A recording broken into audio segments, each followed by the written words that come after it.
రక్షణ అనే మాటను నూతన నిబంధనలోనికి వచ్చిన తర్వాత మనం అర్థం చేసుకునే విషయం ఏంటంటే 3 కాలములలో రక్షణను బైబిల్ మనకు పరిచయం చేసింది. ఒకటి, మనం రక్షించబడితిమి. రెండవది, మనం రక్షింపబడుచు ఉన్నాము.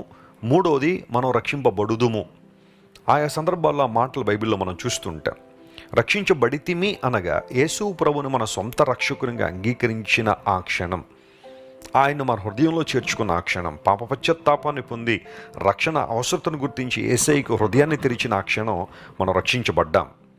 రక్షింపబడుచున్నాము అంటే ఈ లోకంలో మనం జీవించినప్పుడు పాపపు ఇచ్ఛలు, పాపపు కోరికలు, లోక సంబంధమైన ప్రభావము, దురాత్మ శక్తుల ప్రభావం మనలను వెనుకకు లాగడానికి ప్రయత్నం చేస్తున్నప్పుడు పాపపు శక్తి నుండి దేవుడు మనల్ని రక్షిస్తూ ఉన్నారు, కాపాడుతున్నారు. పరిశుద్ధాత్మ ద్వారా దేవుడు మనల్ని నడిపిస్తున్నాడు. మూడవది, రక్షించబడుదుము అనగా పాపానికి ఒక భయంకరమైన శిక్ష ఉంది, అదే నరకాగ్నిగుండం, నిత్య శిక్ష అన్నాడు బైబిల్లో, ఇటర్నల్ డామినేషన్ అని. ఎవరైతే రక్షణ అనుభవాన్ని కలిగి ఉన్నారో వారు ఆ నిత్య శిక్షను కూడా తప్పించుకొనబోతున్నారు. వారి మీద ఆ శిక్ష లేదు. రక్షించబడుదుము అన్న మాటను మనం ఆ విధంగా అర్థం చేసుకుంటాం. తన జనులను రక్షించిన దేవుడు బయలుదేరుతున్నాడు.